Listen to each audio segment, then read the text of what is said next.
good morning, everybody, or afternoon, as you might be watching Supercoach 360 BBL pod.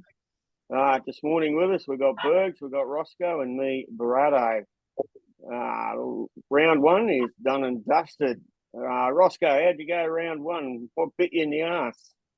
Yeah, not too bad. I got 11.96, which is top 2%, which is pretty good. What bit me on the arse was probably taking Sam's score as a loop. And also I had Hussein on the bench. But in saying that, at least he's made me cash. And plus also, too, I wasn't going to play him in front of any of my double game players who they were, all the bowlers were double game players. So, but other than that, I'm pretty happy with my start, to be honest with you. And I've built nicely already for this week. So, I'm in a position where I don't even know what to do with my trades this week, which is not something that happens very often. Bergs, how'd you go? I got a 12.44, probably the best score I'll get all year, but got it.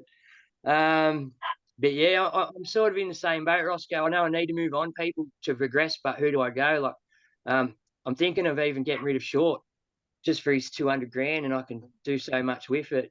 Whereas I don't think, and get a double game player in probably Hardy from the Scorchers, maybe. I just on Hardy. He's been very highly bought this week, and all I'm going to say is be very careful because he's probably going to bat like 6. He may not bowl if they run with Hatsoglu, they run with Ty, Dorf, Richo, and Agar. That's 5 bowlers already, so there's a good chance he might not even get a bowl. So all I can say is just be careful because you could be a trap. I just heard somewhere he was taking over for the Moose, so for me that's 3 and a few overs. I was hoping. If they run with that bowling attack, I don't see him getting a bowl, if anything. Yeah.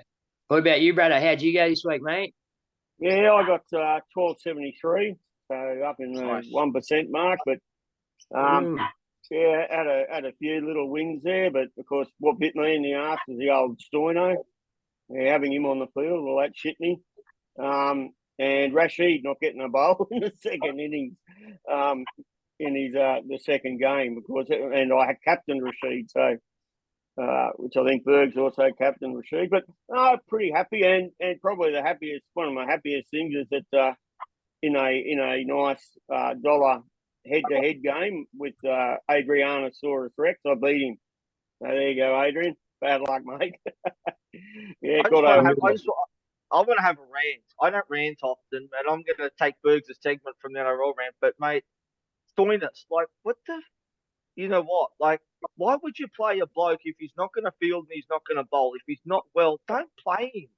Like, that was just an absolute stupid waste of a spot. It really was, and I'm going to have with because I'm like every other coach that owns him. I think it was about 80% owned. Like, you don't play a bloke if he's not right. If he can't field and he's not up to bowling, you shouldn't be playing. That was pretty poor from Hussey, I've got to say. It was really bad. I'll be honest, technically, we all found out he had COVID that day. That's on us too. You know, as coaches, we should have thought, fuck, he's got COVID. And yeah, he was cheap and it was a gamble, but that was probably the man to pod this week once we found out he had COVID. He was probably the ones to set up for the bench loop too. Yeah. You know what I mean? Have him on the bench and then loop him in. Yeah. I had Rochelle as my bench loop, thankfully, because there's another failure. But anyway, that's my rant over. Yeah. I utilised the bench loop this week. I used both of them. I had Webster, who was your get, Brado, that you didn't jump on, down there at the Stars, and I had Faruqi on the bench, and I looped him straight in because how could you not? Like, what a weapon! Good get. Thanks for spearing me into that guy too, Roscoe. That's all right. Yeah. Well, yeah, it was always going to be a case of getting him in when we found out Quadir wasn't here, and given the form that Faruqi's in at the moment, there's no way Quadir is getting him in out of that team anytime soon. So, well done to those who jumped on. He was only 8.5% owned. He was a massive pod too. Like, he's not going to be obviously after this week, but well done to those who jumped on because, yeah, I did it the last minute, and I used my bench loop at every position this week. So we could keep a bowler and batter. So I had Farouk, Clark, and I can't remember who the other one was that I looped in. There was another batter that I looped in and did the right thing and swapped Lynn for Rossau and had Rossau as my bench loop and didn't end up having to play him, which was good. That was probably the best thing I did. But yeah, yeah. Anyway, All right. So we're up on the Facebook page. So sorry. Back. I've just got to say that was. All right. Up on the Facebook page, we put a little article up there about buy, hold, and sell. So for this week, I sort of put a recommendation up there. If you've got Bolt and if you've got Clark, you probably should be selling both of them, only just for the cash alone. That's an awful lot of cash to be having on your sidelines and not using. And you really need that cash to get your FAF and your ties, Richos. Thoughts? Yeah, definitely. I've even thought about getting rid of Short, who's playing this week, but he'll definitely probably take a hit in the cash. It's all about cash at this point, you know what I mean? Cash and points, obviously, but cash is still key with Supercoach, and like it'd be different if they were playing Thunder, because I think they're the new Renegades this year. They got a long way to travel. Insane. Well, actually,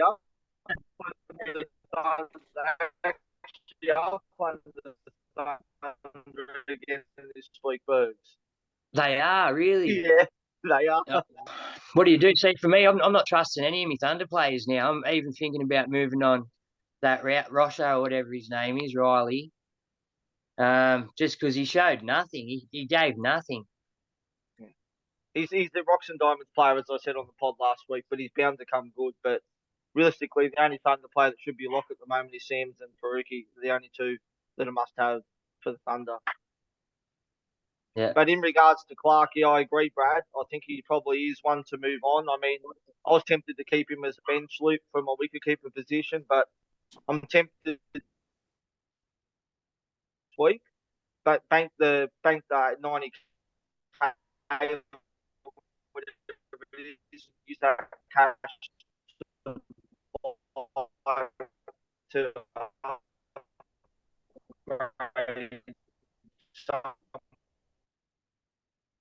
depends on how. It depends on the setup of your team. As long as you've got enough players and you're happy with your side that you've got on the field and everything, then yeah, I mean, yeah, I've already got one in Josh Brown, but I don't see him playing anytime soon, especially with Renshaw coming back next round. So after the bye, so he's the only one I've got at the moment. Yeah. The other one I had in Marcel's list was the Grande Home, or whatever his name is. Only because the double was over, and those 80-kilometre pies he was chucking down, people are going to smash him all over the park if he keeps doing that rubbish. Yeah. Yep. He was highly owned, wasn't he? Yeah, he was. Yeah. Yeah. So where are you going with your trades this week, Brad? What are you looking at? Well, I'll be looking at certainly. I've tossed up whether to go with Faf or not, and I am going to go with him. He is a quality above a lot of BBL players. Lith is cheap. He's 105, and he'll be opening, so I think you nearly have to go with him. And then it's a matter of which bowlers you pick up. I've already got Hatsuloglu, so really it's just a matter of whether I go Ty, Kelly, or Richo, which I'm thinking of going Ty. He's a safe option, and I've got the money, so I'll do that. Just keep an eye on the teams too, whether Hatzoglu plays this week or not too. I mean, with it being at Perth, the first game today, I don't know if he's going to play, but I think that last spot will be between him and Matt Kelly. Yeah, well, that'll be a last Kelly change. Yeah. Sorry, Kelly, when given the opportunity, showed he's a gun. Oh, he is a gun. It's a stacked side, isn't it? I mean, they obviously Tymel Mills isn't coming now, but he would have probably not even got a game in that team with the side that they've got. They've just got such a good attack. Yeah. No, it'll be real interesting to see how they go. I don't think they'll fold like the Thunder will anyway. Let me put it that way.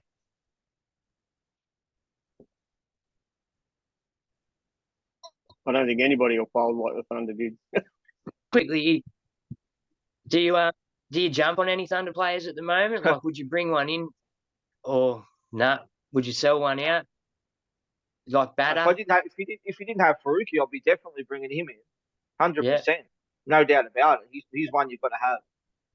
So, but in regards to selling, just depends on the team, because I reckon there's a fair chance that Jilks could get dropped this game too. Yeah. And yeah, I don't know. Do you give them another chance? Surely they can't do any worse than what they did last night. I mean, that was just absolutely pathetic. I mean, all out from 15. That was just, yeah, that was bad. It was sad. It was sad for cricket. It was terrible. Could you imagine if you went to that game and they batted first and got all out for 15 and the game was over within an hour? You'd be wanting your money back, wouldn't you? You'd be wretched. The only probably only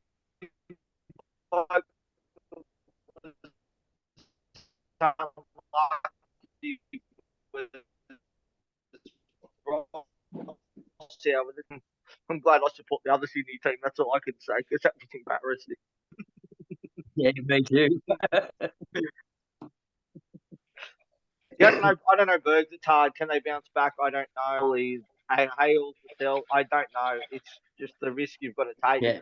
You know what I We mean? all know that's a part of the bat. That's part of having a batter that doesn't bowl. Like he can get a 0 or he can get 100. You know, it's a matter of a game by game process. But when you get a double game week and you still score an under 20, that's something to look at. You know, double game. You definitely want to be targeting your bowlers and your all rounders over your batters always. Yeah. You know, because you know they're going to be more chance of getting a go. So, yeah. And this week, that's what scares me about getting in both openers for the Scorchers, is that I feel like I really should be getting in another bowler, like 3 Scorcher bowlers rather than 2 Scorcher bowlers, and only going for one of the openers. But Leaf is very cheap, and Faf is just a gun, so very hard decision. Yeah. I've got to look at bringing in at least one Brisbane player for myself. I don't have any at the moment, so I've really got to look at. I'll probably bring in Renshaw, to be honest with you, but I've definitely got to bring in one so I can start looking towards next round, because they have the double. This round or next round might be a good opportunity to use your first boost too, I think, as well, especially given that round 4 there's no double games.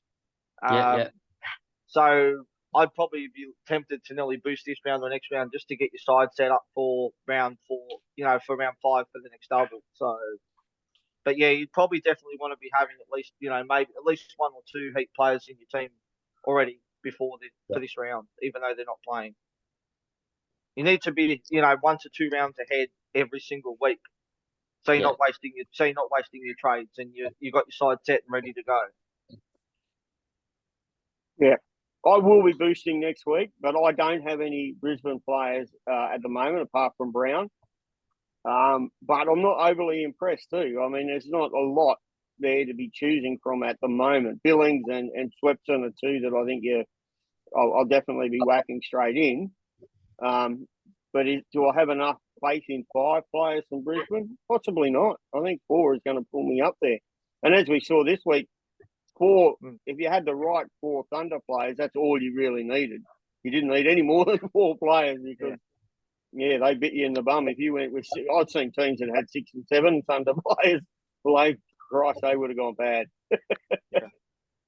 I think that's including the bloke who got the highest score this week, because I looked at his team. He got 1567, which is bloody massive. But I looked at his side, and he's pretty much screwed for this round with all the Thunder players and everything else he's got, and the Stars players. I think he's But I agree, Brad. I think Brisbane 4 and up. I mean, you want to be getting on Nessa if he gets released from the Test squad for sure.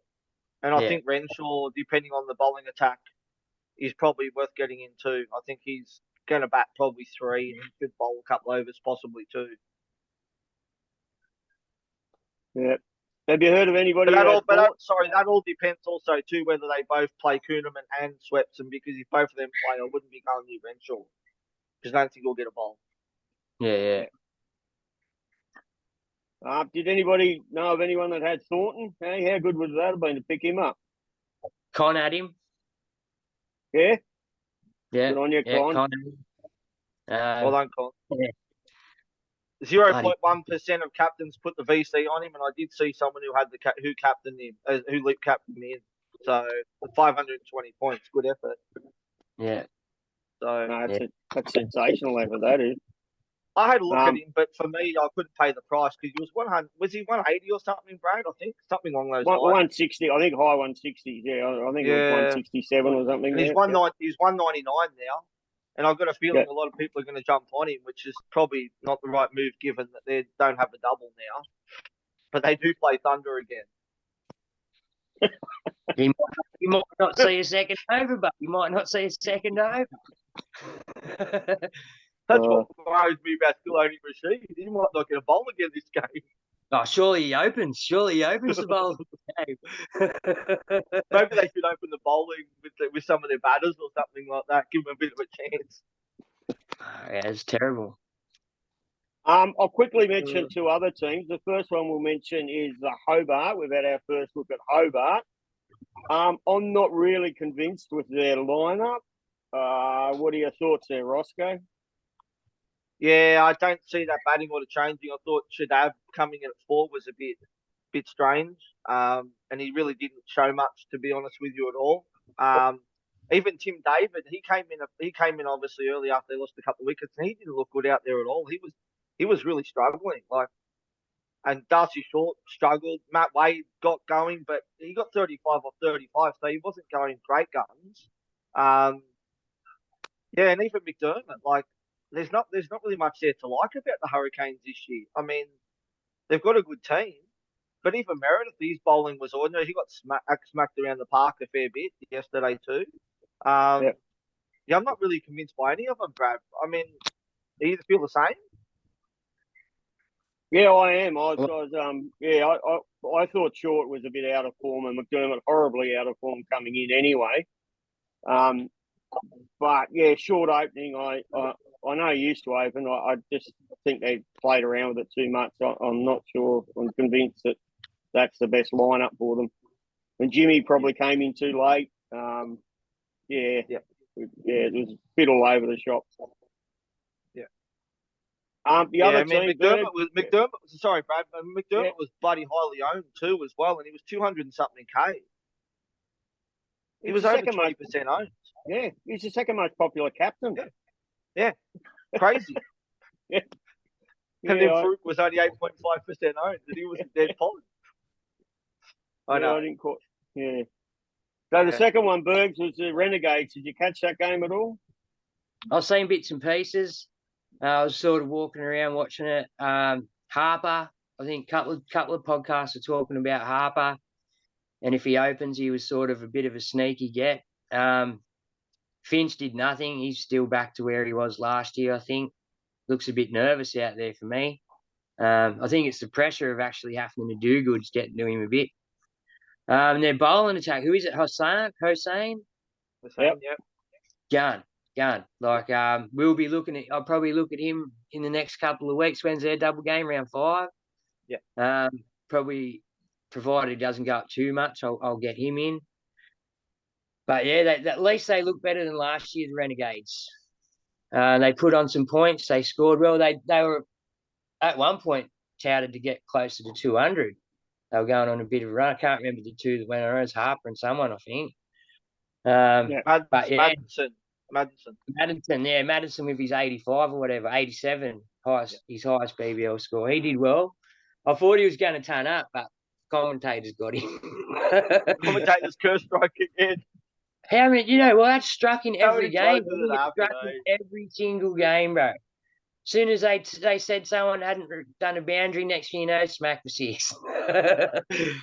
Yeah, the commentator's curse was heavy this week. Talking about We've commentators' curse, it would have been interesting if Mark Waugh had been commentating that Thunder game last night. Could imagine he would have been going off his tree being a Thunder fan. bro, like you feel sort of sorry for him because last year they sort of finished on a bit of a high. You know, they were up there. They weren't offering up what they offered up last couple of days. It was terrible. Yeah. Oh, look, I think Hales' shot, if you go back and have a look at what Hales dished up, he didn't move his feet at all. He just threw the bat somewhere out in midair. It was just an awful shot at a nothing ball.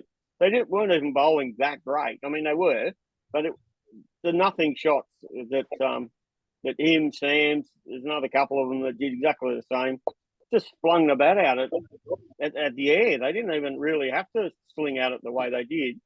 But I don't even know if Hales was trying to trickle it somewhere or it wasn't even a shot, really. It was just, well, it was awful. Yeah, very bizarre.